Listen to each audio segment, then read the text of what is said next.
Have you ever had lemonade before? Now stick with me on this one. I'm sure the answer to that is probably yes. And if you've had lemonade, has it ever been something where you intended for it to be this really great sweet beverage to refresh you on an afternoon, yet instead when you drink it, it is sour, bitter, and acidic-y? Acidic-y, is that a word? Whatever, I just made it up. Anywho, I know I've had different types of lemonade in my life. Pink lemonade, fresh squeezed lemonade. Shout out to the state fair in Minnesota that has really great lemonade that isn't that stuff that surprises you. But the reality is, this can be a really great comparison to the intent and impact of different conversations that we might have. On today's episode of Thrive Forward, we welcome two amazing queer coaches and transformational individuals in the Twin Cities area, Hannah Strenger and Megs Pulvermacher, aka Megs the Connector and host of the Out Now What podcast. Both of them have created this community for queer entrepreneurs and other queer individuals to join in and have conversations. Well, you might say, well, Shannon, I'm not queer, and that's okay. Me neither. I am a straight white woman who's married to a man. However, it is important to me that I become educated, that we all become educated in being able to support individuals that might not have the same sexuality, the same race, the same gender, the same belief systems as we might have. Because I truly believe when we start to listen to people's experiences, we lead with love, belief, and transformation. And these are the topics that we weave into our conversation today with Hannah and Megs. Plus, we have a good old time. They are fun-loving individuals who like to laugh, like to kid around, but also are going to share some really vulnerable moments about their experiences in their coming out journey. And even within the last year, what some of them have struggled through within this community and why they created it. So I hope you will tune in. I hope you will share this episode with your community and other individuals that you think would find it impactful. Now, listen in.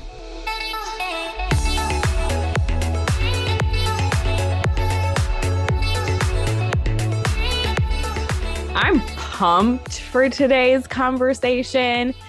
As we know, so we're recording this before June, but when it airs, June is Pride Month. Whoop, whoop, whoop. So today we're going to share with you a little, or a lot, depending on how deep we get, in our conversations around what Megs and Hannah have been doing, both here locally in the Twin Cities, but nationally, and I argue to say even internationally. And you know what it is. Their community that they are creating, as well as the podcasting and education and community. I think I said community already, but whatever.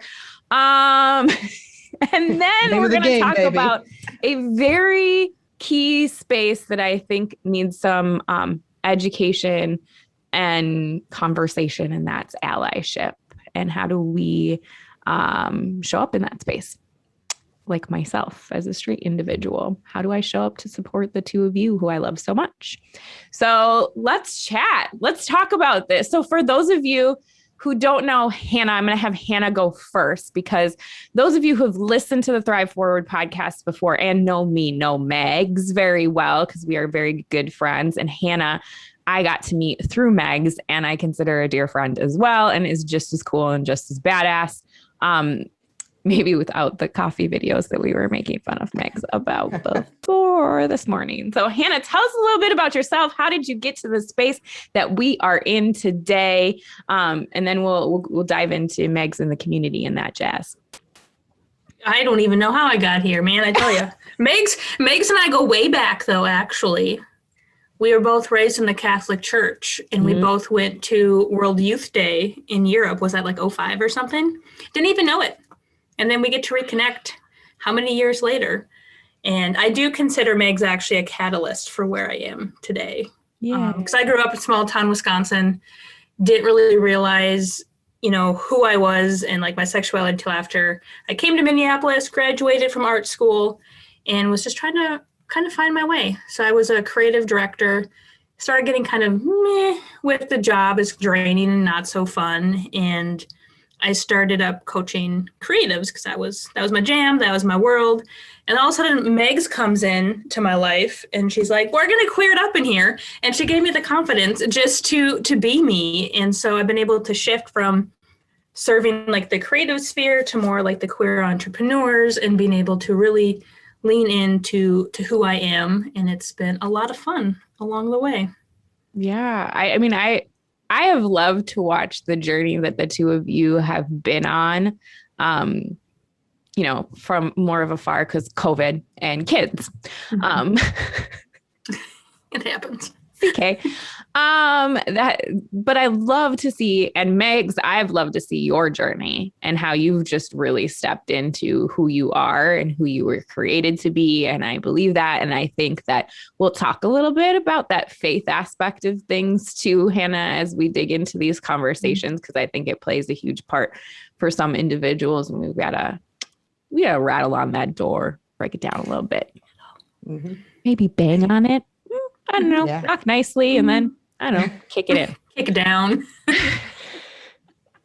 So let's talk about what the two of you have been doing. Because I think you're serving an entrepreneurial space, but it's the greater individuals as well. It's not just that space that we sit in as entrepreneurs as well. I think it's a greater. So let's talk about the collective. Let's talk about what you're doing from creating a community. Let's do it. I think talking about the journey, and COVID and everything is really how all of this has come to be. And Hannah and I reconnected at an event right before COVID happened, actually. And so it was interesting timing because I was a year ago, I guess a little over a year ago, I was in such a different space. I was really uncomfortable with my queerness. I didn't even say the word queer. I had no queer friends really, except for Hannah. And I was going through used to do events. I still do events. I will always do events, but I had more of just this general mindset kind of podcast and brand and all of this stuff that I was doing that felt really cool, but also sort of halvesies. I was showing up halvesies as myself. I'm like the fun Megs and love everybody and can get people fired up and doing great stuff out in the community and in their lives and whatever. But I wasn't showing up as queer Megs because I still had a lot of stuff I had to work through with my own. Do we swear on here? You can swear. I don't care. It's me. Okay, that's what I thought. I couldn't remember. We just put an E on the explicit side of things when we air the episode. It's no big deal. Right. I had a lot of my own shit to work through still. And it was in my life, I felt okay with my queerness. I just didn't want to talk about it, which is fine, except it covers up a huge part of who you are. And it makes it really, really difficult to show up in your business to whether your business is queer-based or not, if you're intentionally serving queer folks or not, if you can't show up authentically and what that really means. It doesn't just mean you're out there having fun. It's you understand all of these different parts of yourself and how they integrate into the way you're able to serve others and the energy that you bring into your interactions and the impact that you're able to make. And so I got a different coach and I started doing a lot of inner work specifically on my queerness. And in doing that, which was absolutely terrifying, and in the past year has led me to have several very difficult conversations with myself, with my parents, with friends, with partners. And I have navigated so many different things over the past year that have really allowed me to now show up and be you know what? I'm noticing out here that there are a lot of people who are like me, who are queer entrepreneurs, who want to help the people who are like them, who are maybe a little bit further behind, a little bit younger. One of the things that you'll find, and I'm sure, you're having conversations on the pod all the time about people in marginalized communities or who are underrepresented or voices that you just don't hear a lot. People in those communities want so badly to serve the people who are coming after them, to pave a way that makes it easier, that makes it more fun, that makes it more loving and more just everybody wants to make the world a better place because it sucked for them in whatever way that it did. And I was seeing a lot of that in the queer community, all these queer coaches popping up, because an interesting thing about COVID is we all had to kind of go inward because, we couldn't go outside. Yep. And so a lot of people enter self-discovery. Yes. Yes. A lot of people came out, had to get creative in their businesses and find a way to create impact as this newfound version of themselves. And so I was seeing a lot of queer folks out there who are coaches, who are photographers, artists, creatives, bloggers, people in finance, people starting virtual assistant businesses or whatever, who wanted to serve the queer community, but they were all kind of out here on their own islands. And I was like, it seems like we're all trying to do the same thing. We all want to make the world a better place, but it's a lot of new people. And, on like social media, it's really hard to grow just by yourself and algorithm, all that stuff. And I was thinking, wouldn't it make so much more sense if we were all in the same room, we were all supporting each other, we were all kind of lifting each other up and working through a lot of the mindset things that come up, particularly as a queer entrepreneur, because it's like coming out again in your business. And again, and again. Preach it. Yes. Every interaction, every new. And so I got this idea in July. I think I talked to Hannah about it. Like, I think I'm going to get some like queer entrepreneurs together and just like do a meetup and see what happens. Well, I sat on that idea until December. We didn't have a meetup until December 16th because it was absolutely terrifying, because you don't want to like put something out there and then nobody shows up to it. Yeah. But what we started doing was having a couple meetups a week, where it was just virtual on Zoom, and we'd get together and just share who you are, what your business is, what you need help with, and kind of connecting on a personal and business level. And the first meetup had like 5 people in it. The second meetup had like 3 people in it. And now we have the Queer Impact Collective, which is a membership network that has 49 queer entrepreneurs all the way from Hawaii to France. And it's absolutely amazing. And people will come into this space and just be like, I can't even believe this exists, because there really isn't anything like it, where there is a consistent support system that feels personal, that feels valuable in a business professional way, and that you just get to show up exactly as your queer self, whatever that looks like for folks. And it's really, really cool in a lot of ways. Game changer for sure. Game changer. Yeah. Yeah. You're creating a space to be who you are, genuinely. And I just like from a personal friend standpoint, like I remember you telling me about it and I was like, why is she gonna do this? And because like I thought it was a great idea. I know so many people that can benefit from that. And I have always been a person that has valued safe spaces for people in my life that I can't necessarily create, right? Because I'm not living the same lived life experience as you. I might be walking alongside and saying, I support you in that lifestyle, but I don't know the struggles inside and out of what you're experiencing. And no matter how deep we get, I'll never feel that, right? No matter how much empathy I might have, I'll never feel it because I'm never living that experience. And so what have you seen that has been the greatest impact of some of these?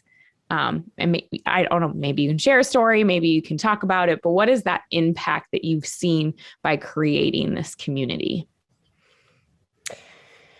I think the single most valuable, because there are a lot of things, right? People increase their reach, people get clients, Like, sure, every networking group does that.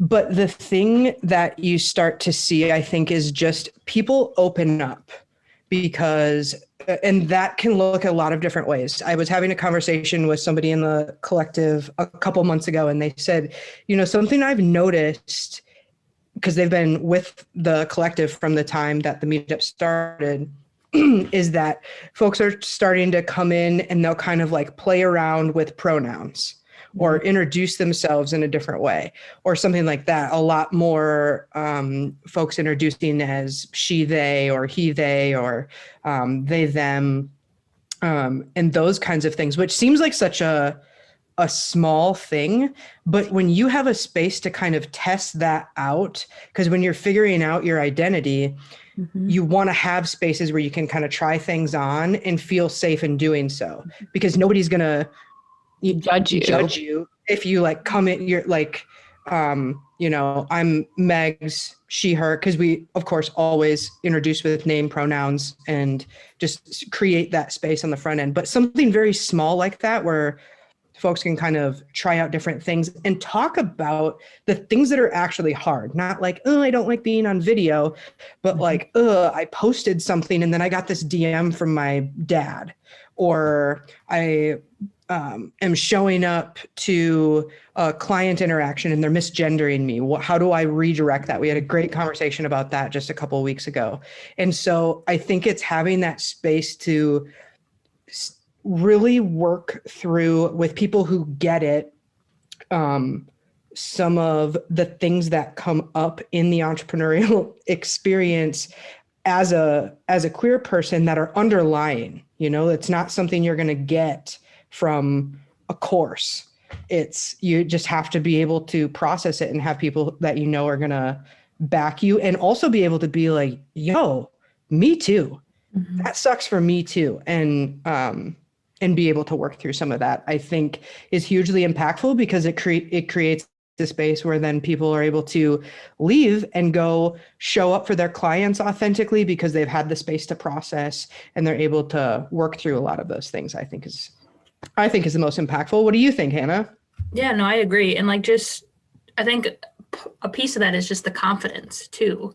Like when you're able to be surrounded by other, like-minded people who are all working towards similar goals, have a lot of similar experiences and can relate to stuff.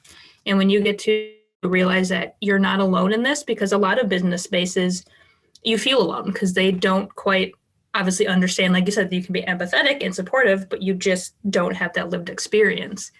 And so as you are able to, learn and grow together, that confidence builds. And I just see, like, especially those of us who have been there from the beginning, from where we started to where we are, now, like, almost 6 months later, and just seeing people open up and blossom and be their full selves is really, really beautiful.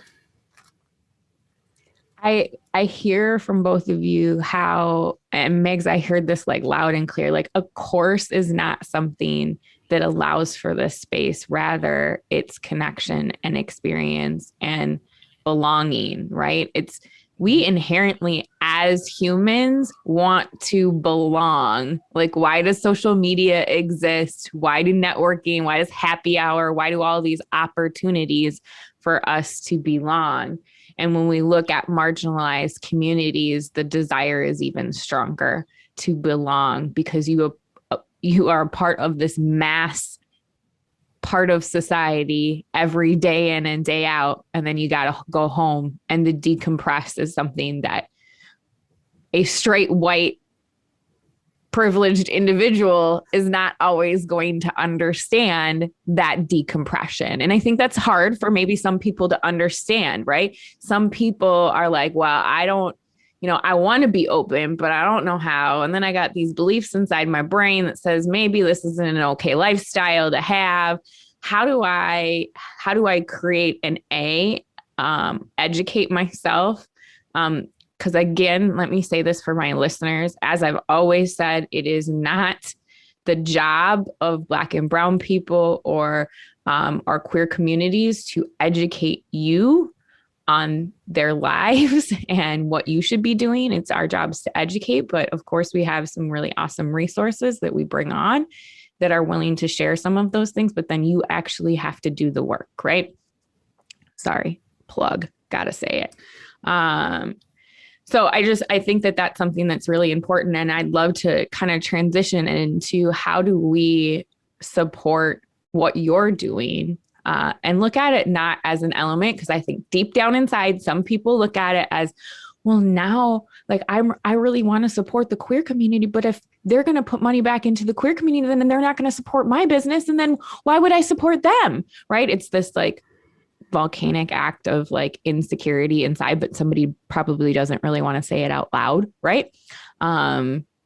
Especially not to queer women. Like, I don't want to admit that. So how do we really show up as an ally and in ways that aren't normally talked about? I guess we can start in that space. Anybody? Anybody? Go for it, Hannah. It's, like you said with the education piece too, like there is so many people out there who are, on social media, whether it's Instagram or YouTube, who are openly sharing their experiences. And I think there's power in seeking those out and listening to those lived experiences and seeking like in a way to understand, because a lot of people will look at information so they can react and defend their point of views, but that defeats the whole purpose of educating yourself. But you got to be comfortable with being uncomfortable, because I know for a lot of people, there are very long held beliefs, and it doesn't happen overnight deconstructing those, but you have to really be able to take a hard look, be willing to seek information and, believe people when they share their experiences with you, because just because you haven't experienced something doesn't mean someone else has. And I think there's just that openness to just soak in as much information from other people who are different than you. And that goes a long way to creating that greater empathy and compassion. Yeah, I think it's about listening to experiences, because like I said before, I'll never have the same lived experience as the two of you or anyone else, nor will you have the same lived experience as me, nor will my husband have the same, my girl, like all of us have our own unique stories, and we were uniquely designed.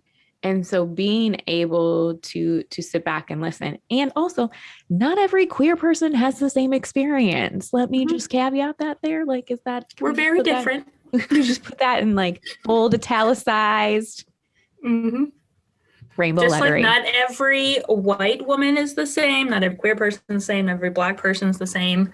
Everybody has their different journey.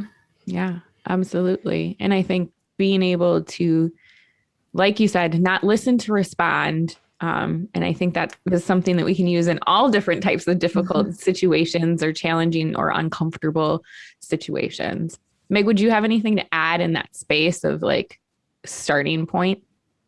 I certainly would. I agree absolutely with everything you said, Hannah, of course.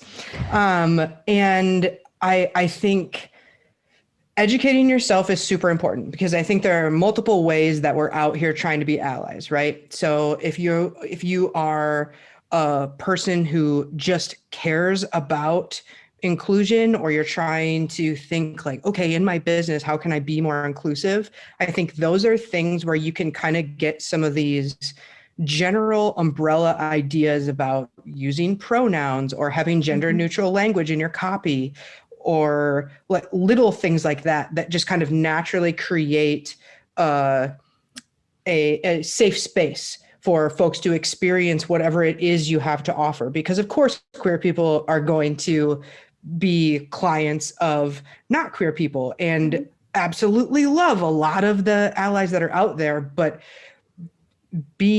I think being intentional about learning how you can show up as an ally in some of those more macro level ways. I think that's a space where you can pretty easily educate yourself through, YouTube, Google, and any opportunities that are out there for people. We did an ally panel in Kristen's Facebook group like a month ago or something, and when about allyship. And one of the things that I said in that panel was, understand that these people who are going to share their experiences with you this takes so much energy, and they are voluntarily showing up to share this with you because the 6 of us in this Zoom room want to create a better, more safe space for the folks that maybe you're serving or the people who are in your life. And it's a very pay it forward thing. And when you have those opportunities to learn from something like that, that's really a great way to get your information, but to recognize that how much energy that does take for someone to share their experience and educate, because like you said, it's not our job. So just be grateful when you get it. But I think on a more personal level, if you have friends or family or coworkers, or you want to be able to show up for your colleagues or people that you come into contact with, ask them what they need or what would be helpful. How can I show up for you, or what feels good for you if something is coming up? Because everybody does have a very different experience, different ways that people interact, like different types of language might land differently for people. So if you just ask what someone you care about needs, then that creates the space for them to give you feedback. And when you get feedback, listen to what they say and do it. And I think what Hannah said about believe people when they share their experience, believe people when they share how something made them feel, and not to deny experiences or be like, oh, they probably didn't mean that or something. Like, it doesn't, we can talk forever about intent versus impact and all of that. But I think really being willing to ask and then also to receive the answer and implement what is shared with you from someone that you're trying to support is one of the best ways that you can be an ally, is just to ask, listen, and implement. And sometimes people may not know what they need or what support looks like, for them. And I think in that case too, it's what happens behind the scenes, like after these conversations. How are you supporting them in other conversations with people? Are you in a group where, a comment was made that's not, very supportive? Are you standing up for your friends and for your family? Just for the community in general. Like, you don't have to personally know someone to be able to understand what is right and wrong and be able to correct people. Yeah. And I think too, to understand that it's not about you. Like, if you say you use somebody's wrong pronouns or something like that, people are getting more and more confident. And if someone is going out of their way to be like, actually, my pronouns are they, them, or correcting in some other way, say thank you, move on, and don't make it weird, because it's not about you there. And it takes so much bravery for someone to advocate for themselves in that way.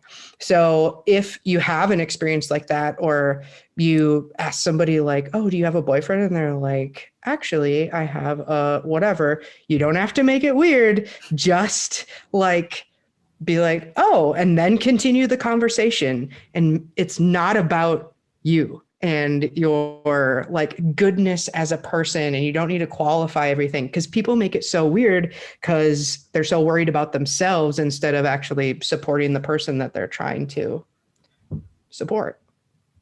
Absolutely. I hear what you're saying. And I think, you said we could talk about impact versus intent all day long, but I do think that that's an important part of this conversation, especially when we talk about, it's not about us as an ally, right? It's not about people get stuck in their feelings like, oh God, that person's gonna hate me now because I got their pronoun wrong or I screwed up, and like you're overthinking that, right? Think about, I challenge a straight person in that situation. Can you imagine how hard that was for that person? Journey to be able to get the courage to the point where they're at, that ability to be able to say that. I mean, my dear friend, who's like my sister, I refer to her as my sister all the time, just came out a year and a half ago as bisexual. We're 36 years old. We lived in a safe environment, like from what I thought, right? I was like, well, why didn't you tell me this? Like, I don't know, when we were 16 and you kissed a girl for the first time. Like, I would have just like loved you up, right? But it's not about me, right? It's not about me. It's about the level of safety that that person feels. So how can you have this intent over impact? How do we create these spaces? And then maybe we can dive into parenthood and sharing a little bit of like, how do we raise our kids to have that too? But I'm sidebarring that for a little bit. Let's talk about impact and intent, because I don't think people understand what that means. Break it down, please. Layman's down, terms. Megs. Break it down. So intent versus impact. When someone says something like, I'll just stick with the, no, this will be a segue into parenting maybe. I've had many conversations with my own mother about some of rehashing conversations that we've had, because as I've become more in tune with how things that have been said to me have created beliefs I have about myself, limiting beliefs that have kept me from doing things or showing up in specific ways, I've been a lot more reflective about the power of language and things that are actually said, and then meaning that is taken from them, and how that impacts a relationship, or how I've been able to do things in my life, or show up, or love myself, or feel like I'm worthy of love, and all of that stuff. And so like when, let's see what a good example would be. When I was 23 when I came out, and to my parents. I knew I was gay like way before that. But and the first conversation that we had, they were kind of trying to get to the bottom of like, what did we do wrong? What could we have done differently? Or if you hadn't played softball, or maybe if you hadn't gone to that college, or you hadn't made that friend, or whatever, we're wanting to go back. And they were scared, right? So fear is speaking there. But the thing that I took away was like, oh, okay, so I'm broken. I need to be fixed. I need to find a way to patch this up and whatever. And their intention in saying that was to, I think, express remorse for not having been good enough parents, or whatever, or like they felt like they were failing me. But the impact that it had was that it made me feel like I was broken and unworthy of love, living as my authentic self, et cetera, et cetera. And when we've rehashed some of those conversations from my parents' perspective, their intention was, well, we're just trying to love you. We want to keep you safe. We're worried about whatever. And that's all well and good. But the impact that it has had on me is really kind of all that matters, because it has just had so much. This is becoming a very big example as I'm working back through it. But the impact that it has had on my life matters more than whatever their intention was. And that it can be a big scale thing like that, or it can be like somebody just in a very brief interaction saying something that lands like wrong for someone else, or maybe like triggers a trauma thing, or whatever. It doesn't matter if your intention was to be supportive, if the impact it had was that it like threw somebody off or made them feel unseen or made them feel unworthy, and all of that good stuff. And so then you get feedback on that from someone who maybe is willing to share, like, it really didn't like the way you said that. It did this and this and this for me. Like, please don't say that again, or use my correct pronouns, or something like that.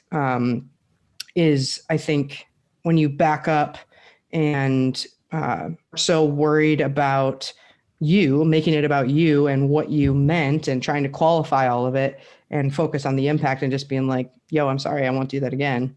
Blah, blah, blah. There we are. Oh my God. Yeah. I mean, I think to synopsize, right? Like, it's this aspect of whatever you thought you were saying or doing doesn't matter, because it's whatever that person needs and serves them the best. And it might not be what you think it is. Most of the time it's not. And to Hannah's point earlier, you have to be respectful of when that person is ready and understands what they want to, right? You can't rush a process. You can't expect somebody to know something before they know. You just have to be on that journey. Does that kind of make sense in terms of synopsizing what you were saying? Wow. That was a great synopsis. I have to do a lot of, I got to do a lot of that repeat back stuff to people on a regular basis. So, that's what I do. I would say, you brought me right back there. I would say also one piece that you didn't touch on that I think Hannah will go in depth to. And I love your mom, and I haven't met your dad, but I freaking love the hell out of your mom. Your mom's a great person. Yeah. And that doesn't mean that she didn't say things wrong, right? So well-intended people can still have impacts that hurt the people that they love, maybe not the general population. But I think that comes from one, we're all in Minnesota. There's a lot of Minnesota niceness that happens. Or I like to call Minnesota passive aggressive, because that's the household I grew up in. Despite my mother living in New York for like 7 years of her life. I'm like, you didn't learn anything while you were out there? What the hell? But I think that there's that aspect. And then you layer it with faith. And, we live in a very white, Minnesota nicey Christian. Now, are the Twin Cities a little bit more diversified? Yes, but you both are talking about coming from rural Wisconsin. So like, let's just put a big, I don't know, generalization on your experience. Let's talk there. You tell me if I'm wrong. White, Christian, rural, very conservative communities that you grew up in. That doesn't mean those people are bad people, but how do you open their eyes to see from that perspective of maybe they don't believe what you believe.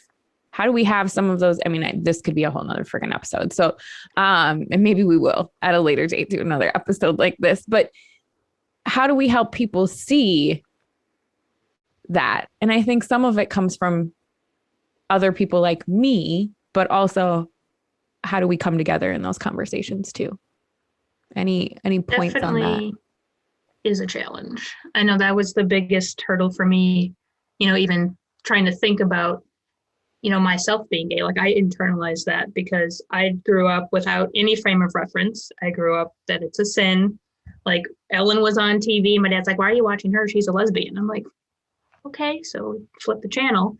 And so that was just something like I couldn't entertain. The coolest person in the universe. Right? I don't know. Couldn't watch her.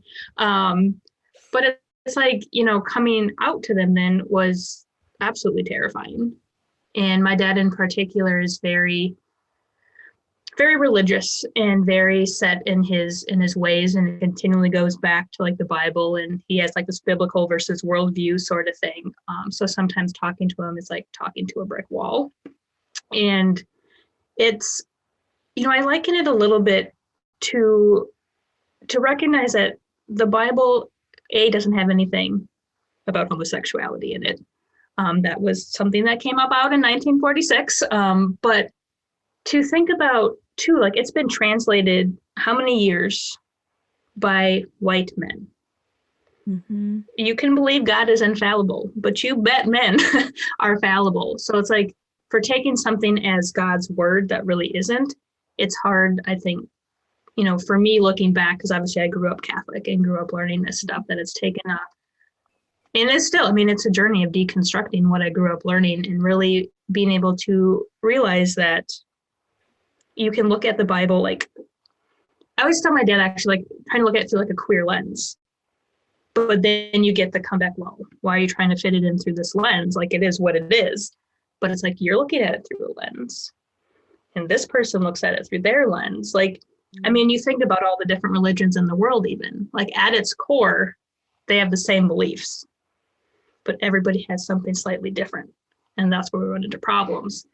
And it's just, again, just opening up and being able to recognize that, maybe what you grew up learning isn't right, isn't 100%, true.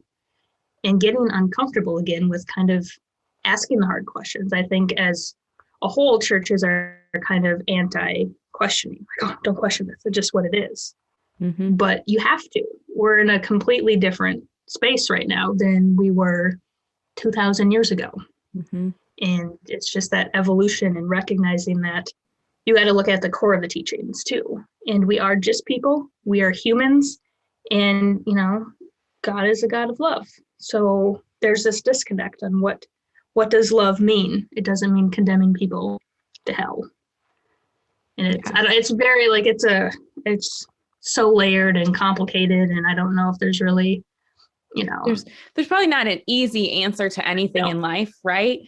However, I think you bring up a very good point, and it's something that I teach to my girls all the time. Like, we lead with love. It is not our opportunity to judge folks for what their lifestyle is. Just recently, my daughter was making a list for people she wanted to invite to a very small COVID-friendly birthday party for herself, because we are still very safe in our household, given the health of other folks that we take care of. But her sister was like, well, are you inviting boys? They're little, whatever, right? Mm-hmm. And she started to go with, well, I'll just put B or G next to the girl, the boy or the girl's name. And we've talked about they and them in our household before. And I said, well, if you just put B or G, how do you know that that's what that person wants to be? And I think sometimes we forget about the small conversations that we can be having with our children, with our parents, with other people in our lives, about just looking at it from that person's definition. It isn't our job to define somebody else and put them in a box. It's their job to tell us what they want to be. And I think that there has been too many levels of judgment and lines that have to be drawn in the sand, white or black. No pun intended from a color perspective, but like there's no gray area, right? Of how do we all fit into that space. And as somebody who kind of never fit in a box either, even though I'm a straight white woman, I just really didn't, because Hannah, I was the sixth grader at Christian youth camp that was like, what do you mean? Jesus is the way, the truth, and the light. Are you sure? Because my dad taught me about Judaism and Islam and Buddha and Taoism. And I think, like, why then are there other religions? And the counselor literally was like, she was like a 22-year-old college student, and she probably not ready for that. Crapped her pants at like, why is this sixth grader asking this question? Mm-hmm. But, again, we live in this mentality of, why would you question things? It's either this or that. And it doesn't have to be this or that. It's just, again, allowing other people to define that. So needless to say, Juliana erased the G and the B. And she said, you know what, Mom, I'll just let them decide. I was like, great. And that's all it takes is those simple little conversations Yeah. and being able to foster that curiosity too. Like, I love that you were asking those questions in 6th grade. I was like sitting in church on a Wednesday morning with my class, like, you know, and so I think encouraging that is what, you know, adults and parents can do, especially in the church setting, is to honor the questions that pop up. Don't dismiss them, because then I think what it does then too is it all of a sudden is like your child is like, oh, I can't ask questions. I got to just follow. No questions asked. And that you carry with you into adulthood. And pretty soon you're like, why am I doing what I'm doing? Because that's just kind of what you've been told. And you don't have that curiosity and that questioning anymore. And it's a lot to break that down. It's kind of, I think, teaching, one, critical thought, but also two, the definition of belief, right? And giving people, small people, children, if you will, the space to figure out, what do I believe? Here is a plethora of information. Here is a plethora of experiences. Here are a plethora of opinions. And the power that comes with giving children information, because they're a lot smarter than people tend to give them credit for. And how do you learn anything as a kid? You play around with it. You you're in there discovering and trying things, and this thing doesn't work, or this thing doesn't feel right, or I like these kind of clothes, or that kind of a friend, or this kind of toy. I like this subject. And we develop all of these beliefs. And I think what happens a lot of times in very strictly religious or even kind of loosely religious households is it becomes more about adherence than it does about belief. And it just totally screws you, because it creates distrust within yourself. Like, I believe one thing, or I know this one thing about myself to be true, but it doesn't match with what I'm supposed to do. And the dissonance that creates in humans at a very young age. I mean, I remember being in middle school, just like, well, I don't know what I'm going to do with this, but I know this one thing is true. And I know these are the rules. And this is what a good person is like. And this is what I'm like. So what that's going to look like, I don't know. But one of the things I found so freeing in working through my own spirituality and my own beliefs is, like you said, Hannah, they're the core of what faith or spirituality is supposed to be, is all about love and what is true for you, what feels aligned. And it is a common thread through everything, but it's paying attention to the, like a macro kind of bird's eye view of spirituality and religion. It's like everybody's just trying to do the best they can. Everybody's trying to figure out, how can I live the best life I possibly can? How can I love other people? And what does that look like? And it's either love-based or fear-based. And I think within a lot of the religious stuff, people just get scared. And when we get scared, we go back to structure and rules and binary right and wrong. And it's scary stuff. So I think when you're working with children and having those little conversations where you give them space to think, like, oh yeah, how would it make someone feel if there was just a B or a G? And they're like, the kid looking at it, doesn't know, like, I don't know, none of them feel right.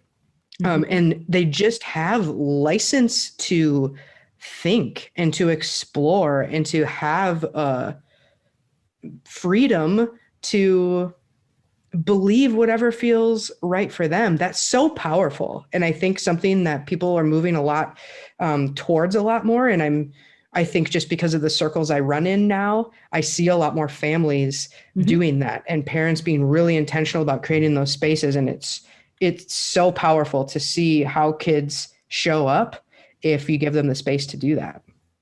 Yeah. I know, go ahead, Hannah. Sorry. I would say, like, for my dad in particular, like his concern was, because I don't go to church anymore, that all of a sudden, like, I've lost all my values that he taught us growing up. I'm like, pretty sure I'm still living into those values. But the thing that gets me is, like, there is the church, and that church community is great for some people. But I've come to find that, like, my relationship with God is still very personal. Mm-hmm. It's there, it's real. It doesn't have to fit within the confines of the church. And so it does hurt, when my faith is questioned and my values are questioned, just because all of a sudden something about me that you didn't know, like, the day before. Mm-hmm. And it's just realizing that, faith, like everybody, like everyone's unique. Their faith is going to be unique, and they are going to find things that really, resonate and support with them that others may not quite resonate with. And I think when you even think about the different religions, but also when you think about spirituality as a whole and energy in the universe and how intertwined everything is, but people will resonate and connect with certain language, certain, like, abouts of just describing the unknowns of life. Yes. Yeah. I mean, I was blessed to be raised by a dad, and I'll get into this in another episode this month, but he allowed me that space and that ability. Pronouns weren't really a big piece in the 90s when I was being raised as a young child. The late 80s and 90s. God, that makes me feel old when I say that now, but that wasn't really a thing. But if it were, like, I feel like I would have been in a household that would have accepted that. Right. I recently have had these experiences as a parent to, when we were pregnant with my oldest, the biggest thing was a gender reveal party, right? Mm-hmm. You had these reveal parties. I am guilty. I had 2 for each of my kids. It was pink and blue, and there were cupcakes, and it was like everybody bet if it's a boy or a girl. And now fast forward, would I do that same thing? No, I probably wouldn't, because I didn't realize that was my forceful nature of defining what my baby already wanted to define as themselves. So we've since, like, really, now our kids do, like, some more, they like dolls. Not that that's a, traditionally that would be a girl thing, but they have, boys, friends that identify as boys who love playing with dolls too.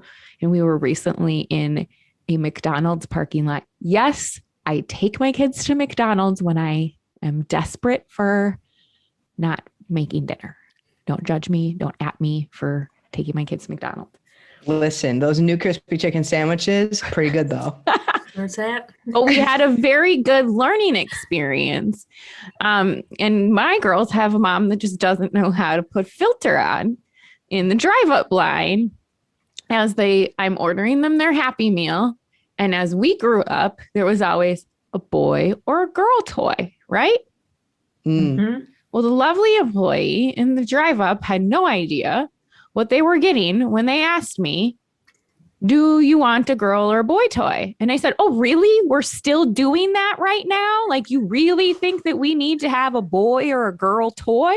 How come my daughter can't play with a damn hammer? Like, what do you, like, just pick a freaking toy and put it in their Happy Meal. All they give a shit about is the fries anyway. Honestly, delicious. Mm-hmm. So, and then we get the toy. Then we get the toy, and I was like, I don't even remember what it was, but I was like, this isn't either or. Like, what do you mean? Like, in traditional sense of the word, boy or girl toy. It's not like one was like a pink ass fairy with glitter farting, or like a tow truck with, a guy with, like, his pants around his butt crack, like that. It wasn't those things. It was like something you could have just said, would your kids like a toy today? Yeah. They would. Yeah, they would. But it's going to break anyway. What? It's going to break anyway. Yeah. Well, and then the next time they got a sloth. So Oh, lucky. A little sloth. So I think like it's just, again, going back to these aspects of belief and impact and sharing the space of, it doesn't have to be what we think or what we intend, rather than the individual sitting across the table. And hell, it doesn't have to be maybe that perfect. person on the drive up did identify as they, them, and I got off and they were like, yes, finally, somebody just, I don't know. Maybe not. I have no idea. But at least it was like that one instance of opportunity and education. Exactly. I think, when you know better, you do better. Mm-hmm. And so, like, you don't have to be perfect. Like, you don't have to worry about saying the right thing all the time, but being open and receptive to feedback and how it makes people feel, so that the next time you can do better, and then better, and then better. Mm-hmm. Like, my daughter likes wearing tube tops, but also likes to wear her hat backwards. Like, and she always wears a hat. So, like, she's my kind of. She's always wearing a hat, Hannah. Most of I should say 90% of the time she is wearing a hat. Love it. Because she doesn't brush her hair too. So, like, sorry, G. Headbands are also great for that. Someday when you're older, if you're listening back to this, I love you, sweetheart. Doesn't matter what you do with your hair. I'm 32, still wearing hats. Mm-hmm. Megs always has a headband in, so we have our rocking the headbands. So, and I washed my hair today, so that's why it's down. Otherwise, it'd be in a bun. Yes, love a bun. So, yes, you do love a bun. I almost thought about wearing it just to wear a bun for you. I'm getting rid of my bun. Ooh. Oh, okay. You heard it first here. Yes, you did. It's big news. It's actually it's something that comes from, I think, a lot of self-discovery and constantly evolving in your identity, because I think just to tie this to allies and stuff too, or anyone out there listening who is evolving in their identity and what that looks like, that is a never ending process. And so the ability to have a conversation, continue checking in and being open to wherever someone is in their evolution and supportive at all points in time is really important and also really powerful. And I think the more that I've become open to discovering who I am as a whole person, as a whole queer person, and what that looks like for me, from my sexuality to my gender expression to the way that I show up in the world, the way I talk, the way my hair looks, the clothes I wear, all of that stuff. It continues to evolve, and I continue learning about myself because I am in a space where I'm just more open to actually paying attention to the nudges that I'm getting, like these like heart-based nudges that are like, Megs, it's time to, like, we're going next level, man. We're going next level. Time to cut the bun off. The bun has got to go, because we're in an evolved state that has only been possible because I have done inner work. I have learned how to trust myself. I have learned how to accept support more readily from the people in my life who want to support me. And I have a lot more language, confidence, and ability to, I think, accurately express how I can best be supported and what I actually need, because I've been more able to just listen to what's going on in there. And it's like scary because I've had this bun. This is such a weird thing. It's so weird how emotional hair is, but it is for so many people. This is right. Yes, this is actually an important topic. Yeah. Believe it it's or huge. Not. And I have looked like this for 20 years. I have had this bun for pretty much every day for 20 years. I've gotten up, brush, dip, dip, dip, put it in my little bun and go about my day. And I'm very proud of all of the evolutions that I've gone through, experiences that I've had, whatever, in those 20 years, which is largely when I think about like getting my hair cut. I'm like, I feel like I love that version of me, and I'm so ready for the next one. And it's something really exciting that I'm really, really proud of, that probably is just like, oh, whatever to people out there. But for me internally, something as expressive as that, as how you look and show up every day, because I'm always on camera, I'm always like doing stuff and I'm like out there in front of the world. It's a really exciting time and I'm very excited about it / super nervous, but I've already consulted Jessica Schuyler. So yes. Best hairstylist. Okay. Like, can I be there? Like, I want to be there when it happens. We could have a party, a buy bun party. Yes. Yes. I'll bring the beer. Bye bun. Well, thank you both for taking the time to be together today. I think we talked about just topics we could have dove even more in depth on.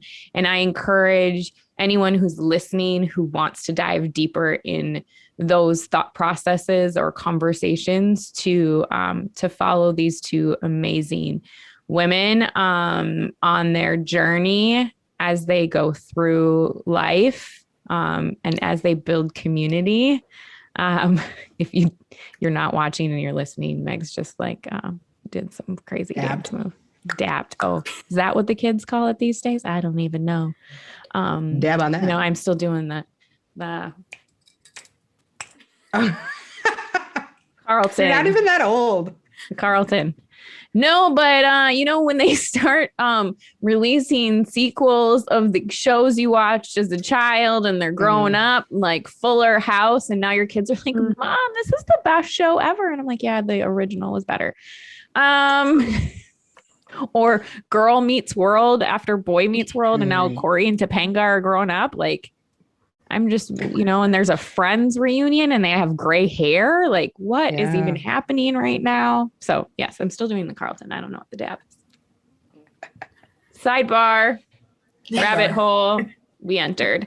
But thank you both. All about those rabbit holes. Yes. If you'd like to dig into some more of these, where can people hang out? Where do the two of you hang, and what's the best way for people to connect? On the Instagram, just at Hannah Strenger. Just at Hannah Strenger. Yeah. You can find me on Instagram at Megs the Connector and Out What Now podcast. Yes. Subscribe to the Out Now What podcast as well. We'll take all of that in the show notes as well. But thank you both so much for your wisdom, knowledge, vulnerability, and sharing in today's conversation. Appreciate you both. Thank you. Love you so much. Thank you for having us.